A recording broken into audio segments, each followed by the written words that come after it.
Hello students, आज हम study करेंगे थर्मोकेमिस्ट्री का सेकंड पार्ट, जिसमें फर्स्ट टॉपिक है किरचॉफ समीकरण। सपोज कोई प्रोसेस संपन्न हो रहा है ए टू बी, जिसमें ए क्रियाकारक है, बी क्या है, उत्पाद। और ये प्रोसेस जो है स्थिर दाब पे संपन्न हो रहा है, और यहाँ पे जो ए है उसकी एंथैल्पी है एच ए, एंड जो उत्पाद बी है उसकी एंथैल्पी क्या है, एच बी। तो यहाँ पे इस प्रोसेस में जो एंथैल्पी परिवर्तन है उसको हम बताएंगे उत्पाद माइनस क्रियाकारक की एंथैल्पी। तो डेल्टा एच बराबर H B minus H A. अब आपको क्या करना है, इस समीकरण का जो है अवकलन करना है टेम्परेचर के रेस्पेक्ट में, और दाब को कांस्टेंट रखना है।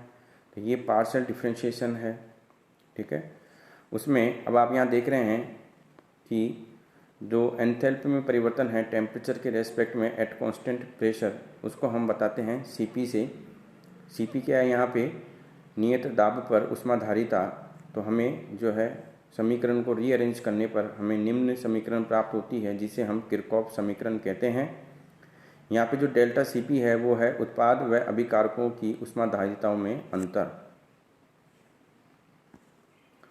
अब देखिए, यदि तापप्रास बहुत अधिक है तो Cp का मान जो है ताप के साथ में निम्न प्रकार से परिवर्तित होता है। ये फर्स्ट इक्वेशन में आप देख रहे हैं कि अगर तापप्रास ज़्यादा है तो Cp का मान जो है टेम्परेचर के साथ में किस प्रकार परिवर्तित हो रहा है, और डेल्टा Cp को हम इस प्रकार लिखेंगे। अब आपको क्या करना है,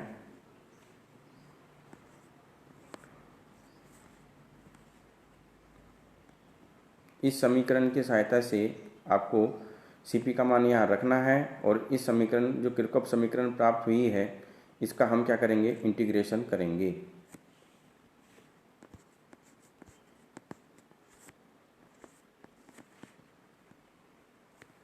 तो ये जो किरचॉफ समीकरण थी उसमें हमने क्या रखा है, डेल्टा Cp का मान रखा है जब तापप्रास ज़्यादा है, ठीक है। और फिर जब हम इंटीग्रेशन करते हैं तो हमें जो समीकरण प्राप्त होती है उसे हम क्या कहते हैं, समाकलित किरचॉफ समीकरण कहते हैं। उसके बाद में स्टैंडर्ड हीट ऑफ रिएक्शन। देखिए, जब भी कोई केमिकल रिएक्शन संपन्न होती है तो उसमें ऊष्मा का परिवर्तन होता है। क्यों? क्योंकि जो उत्पाद व क्रियाकारक है दोनों की ऊर्जाओं में अंतर होता है। तो इस दौरान जो है जो केमिकल रिएक्शन है वो ऊष्मा का अवशोषण कर सकती है या ऊष्मा का उत्सर्जन कर सकती है। अगर ये जो ऊष्मा में परिवर्तन है उस टाइम जो प्रेशर है वो एक वायुमंडलीय दाब है और टेम्परेचर कितना है, 298.15 केल्विन है।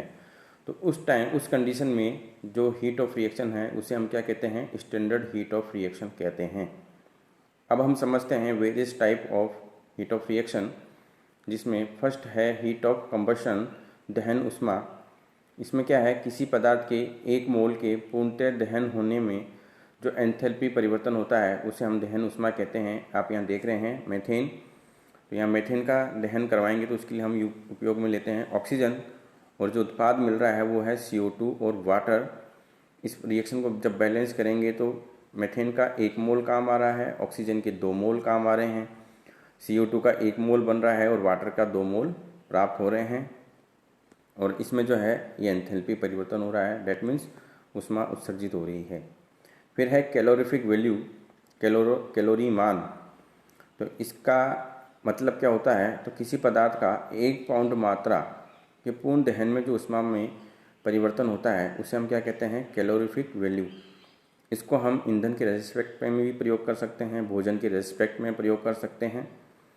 अगर किसी ईंधन की कैलोरीफिक वैल्यू, कैलोरी मान जो है ज़्यादा है, इसका मतलब क्या है कि कम मात्रा में ईंधन लेने पे ऊष्मा ज़्यादा, दहन ऊष्मा जो है ज़्यादा प्राप्त होगी, तो वो अच्छा ईंधन होता है।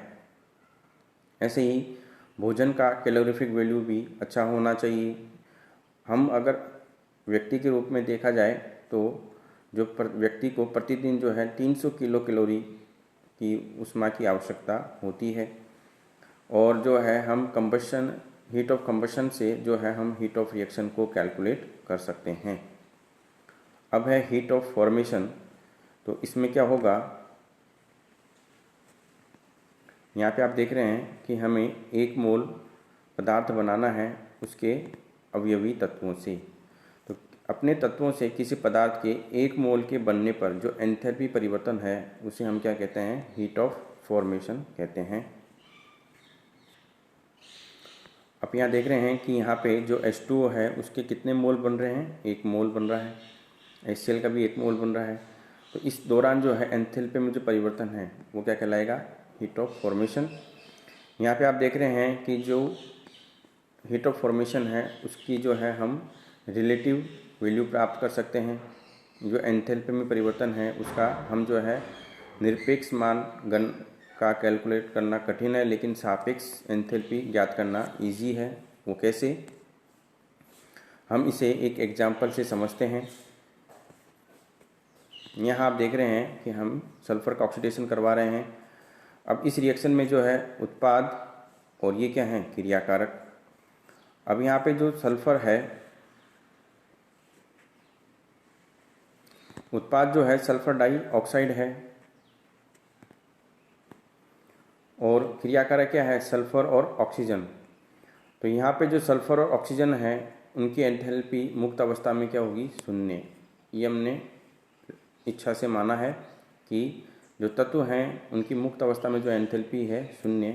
इस प्रकार आपको जो है एंथैल्पी, अब जो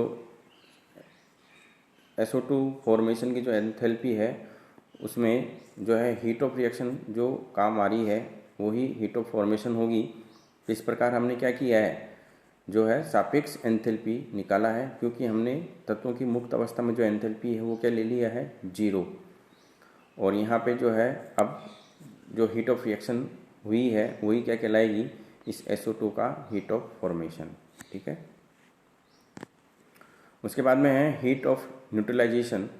इसमें क्या होता है, तनु विलयन में जब अम्ल का 1 ग्राम तुल्यांक जो है वो क्षार के 1 ग्राम तुल्यांक से पूर्णतः उदासीन होने पर जो एंथैल्पी में परिवर्तन होता है उसे हम उदासीनीकरण ऊष्मा कहते हैं। देखिए, जब प्रबल अम्ल और प्रबल क्षार क्रिया करते हैं तो इसमें जो है एक रिएक्शन संपन्न होती है, वो है H+ और OH- आयन के संयोग से जो है जल का बनना। लेकिन जब दुर्बल अम्ल और दुर्बल क्षार या दुर्बल अम्ल प्रबल क्षार जब ये अभिक्रिया करेंगे तो यहाँ पे जल बनने के अलावा एक अदर रिएक्शन और होती है जिसमें इन दुर्बल अम्ल और दुर्बल क्षार का संयोजन होता है। इसलिए अगर हम प्रबल अम्ल और प्रबल क्षार ले रहे हैं तो ये डिफरेंट एग्जांपल्स हैं आपके यहाँ मैंने बता रखे हैं। इसमें आप देख रहे हैं कि प्रबल अम्ल प्रबल क्षार लेने पर जो ऊष्मा बाहर निकल रही है उसका मान क्या है, समान, और वो कितनी है, -57.32 किलो जूल, क्योंकि एक इन सब में जो है रिएक्शन एक कॉमन रिएक्शन हो रही है H+ और OH- का जुड़ना। लेकिन जब आप दुर्बल अम्ल दुर्बल क्षार लेंगे जैसे फॉर्मिक एसिड और NH4OH अमोनियम हाइड्रोक्साइड, तो वहाँ जो है हीट ऑफ न्यूट्रलाइजेशन कितना आएगा, 0.49-0.32 किलो जूल के आसपास आता है, क्योंकि उसमें जो H+ और OH- के अलावा एक अदर रिएक्शन होती है दुर्बल अम्ल दुर्बल क्षार का संयोजन, जिसके लिए ये जो रिएक्शन है वो कैसी है, ऊष्मा शोषी है। तो इसमें कुछ ऊर्जा जो है इसमें काम आएगी। अब जो है हम हीट ऑफ न्यूट्रलाइजेशन को कैसे मेजर करेंगे, उसके लिए आप यूज करते हैं निर्वात फ्लास्क कैलोरीमीटर। यहाँ आप देख रहे हैं ये डेवार फ्लास्क है। इस डेवार फ्लास्क को हमने एक लकड़ी के चैम्बर में रखा है और डेवार फ्लास्क और लकड़ी के जो चैम्बर है उसके दीवार के बीच में हमने ऊष्मा कुचालक भरा है, जैसे ऊन या सूती कपड़े। तो ये क्या है, ऊष्मा का अवशोषण रोकते हैं। जो डेवार फ्लास्क है ये डबल लेयर्ड है, इसमें निर्वात है। निर्वात होने के कारण से जो है ऊष्मा, ये एक एडियाबेटिक चैम्बर हो जाता है, ना तो ऊष्मा का अवशोषण होगा ना ऊष्मा का उत्सर्जन होता है। ठीक है। और इसमें जो है हम डेवार फ्लास्क में जिसका टेम्परेचर या जो रिएक्शन मिक्सचर है उसको हम डालते हैं। इसमें एक थर्मामीटर भी है, बेकमैन थर्मामीटर, और एक ये क्या है, विलोडक।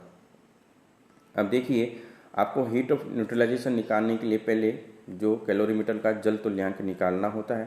तो कैलोरीमीटर का जो जल तुल्यांक है वो कैसे हम कैलकुलेट करेंगे, तो आपको क्या करना है, एक तो T1 टेम्परेचर पे m1 ग्राम जो है जल किलोमीटर में जल लेना है और फिर उसके बाद में उच्च ताप T2 पर m2 ग्राम जल मिलाया जाता है और निम्न इक्वेशन की सहायता से हम क्या करते हैं कि जल तुल्यांक ज्ञात करते हैं।